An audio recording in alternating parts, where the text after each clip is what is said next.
Hello and welcome back to my channel, and today we'll be covering a game played in 1900 in Paris by two very good players at the time.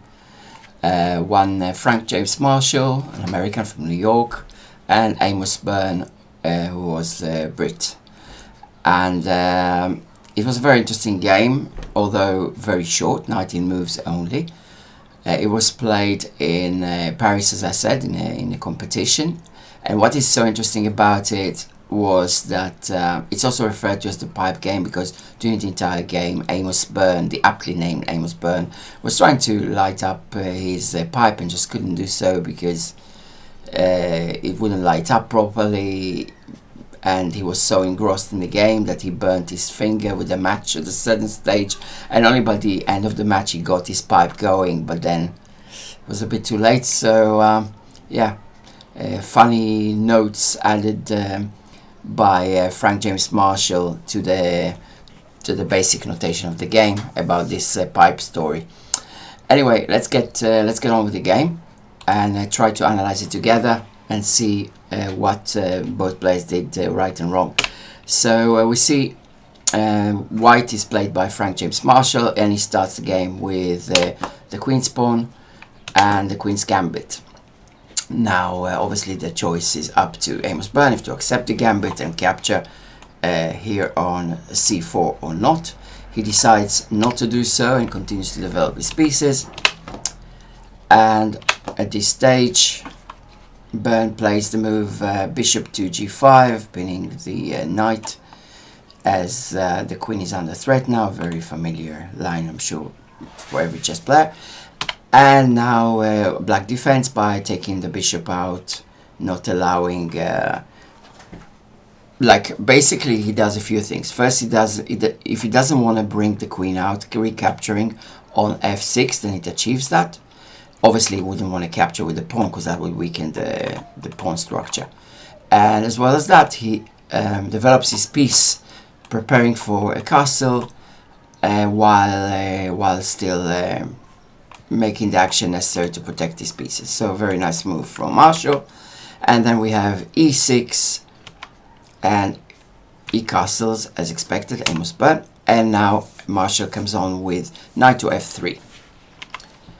The move b6 is being played, and bishop to d6. Okay, up to now, pretty much standard game, in the sense that the balance of superiority hasn't changed. About half a pawn before the start of the game for white, and it's still the case now. But things are going to change very soon. So here, basically, after Byrne plays bishop to b7, Marshall decides to go on the offensive. He starts off by exchanging the pawns in the middle of the board, and then exchanging a bishop for a knight. And at this stage he plays h4. So he basically decides, okay, I don't want to wait around for too long, I'm just going to storm down the h file and just attack to break black's pawn structure. And the defense comes instantly with g6 from Byrne. But Marshall is not daunted. He continues the attack down the, or should I say, up the h file. And here is the first mistake of the game from Byrne, when he plays rook to e8. And the reason why it's a mistake, the engine gives us a couple of better moves. Basically, he could play c5. C5 is a better move than that. Contests the center. And opens the c7 square, I suppose, for the queen as well. And apart from that, he could also play bishop to g7. Okay, so that he can guard the h6 square against the pawn, as well as preparing the arrival of the queen into f6 to both attack as well as defend the entire area here. But instead he plays the move rook to e8. And can you see the idea from white? Okay, first of all, you would want to capture. to open the H file for the white rook.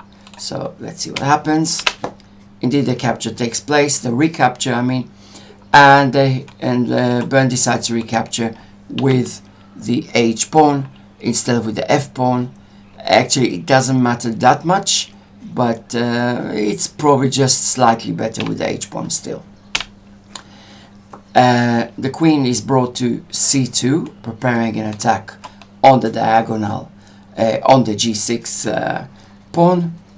And the theme here, which surely is the one Marshall is trying to employ here, is to sacrifice the bishop by capturing the g6 pawn, and then when black recaptures, white can forcefully come with the queen to g6 and not only check the king, but have a very basically checkmate kind of position, because after the check, if the king moves to, let's say, this square, then white can just bring the rook to here and it's all over.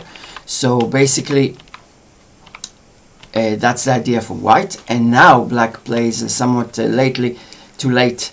He plays the move bishop to g7. It's too late because now the exchange has already taken place, but still the idea now for black to play this game is after the white will come with the queen to g6. Now it won't be a situation of check against the black king anymore. So white goes on with the offensive attack anyway and captures g6, and as expected comes over with the queen. This is a crushing position in favor of white, and now too little too late. Burn tries to salvage the situation as he's still trying to light up his pipe in the meantime, and that could have distracted him as well. And yeah, so he plays knight to d7 to try and bring some help to defense, but now the crushing move comes over and it's knight to g5. Had Marshall played any other move, it wouldn't have been such a huge advantage. For instance, if Marshall would have played something like rook to h5, it wouldn't have been a strong position, or any other move like queen to h7 doesn't quite work here yet. And so the best move that could have been played by white was played, and that was knight to g5. And here black decides to defend, but a little bit too little too late, brings the queen over to assist as well, and the queen is now protected by the knight that was just brought on in the last move. But here there is a mating possibility for white already, and it's too late. I posted a video here in the sense I will just let you take a look and see if you can spot what the best checkmating move is here, because one move is not checkmating and one is. So just take a few seconds of pause now and to allow you to see if you can spot the move which was the winning move for Marshall in this game.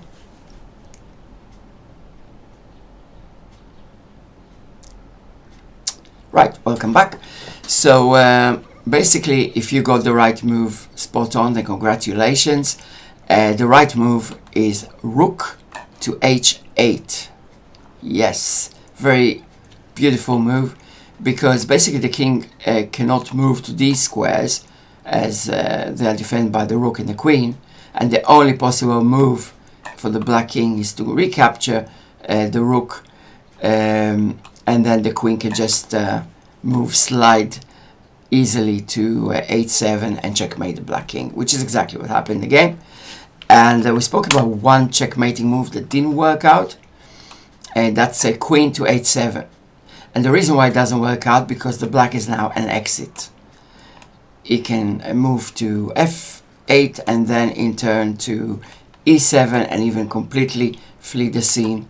So there is an escape route here for the black king. So after this move, for instance, black would play black to king to f8, and here if white tries to reposition his pieces to re-attack, moving the queen to h5, the black just can keep on moving, as we mentioned earlier, and just eventually escape the scene completely.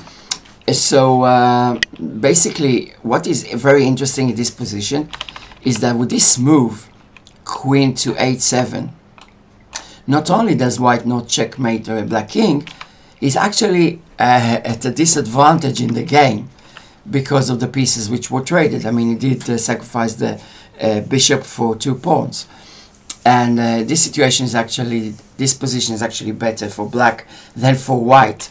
So it's really all hinged on those 2 very precise moves that we had. So first the knight to g5, and then rook to h8, and then checkmate. So a lovely little game, I think, from Marshall and Amos Byrne. To the creator Amos Byrne, he was told to have congratulated warmly James Marshall on his victory, despite the frustration of having lost the game and his frustration of not being able to light up his pipe till pretty much the end of the game. A very funny story there. So yeah, thank you so much for watching this recap of this classic game, and we'll be doing more of these games as well as my own games, or if you're a viewer of this channel and you want to send in your own game for analysis, we can do it as well. Basically, I use Stockfish analysis engine to go through the moves and then see where mistakes are made, and with the hope of always getting better till I get to the 2000s plus level in chess. So yeah, thank you so much for watching. Please subscribe to the channel if you haven't done so, and I'll be seeing you in the very next video. Thank you.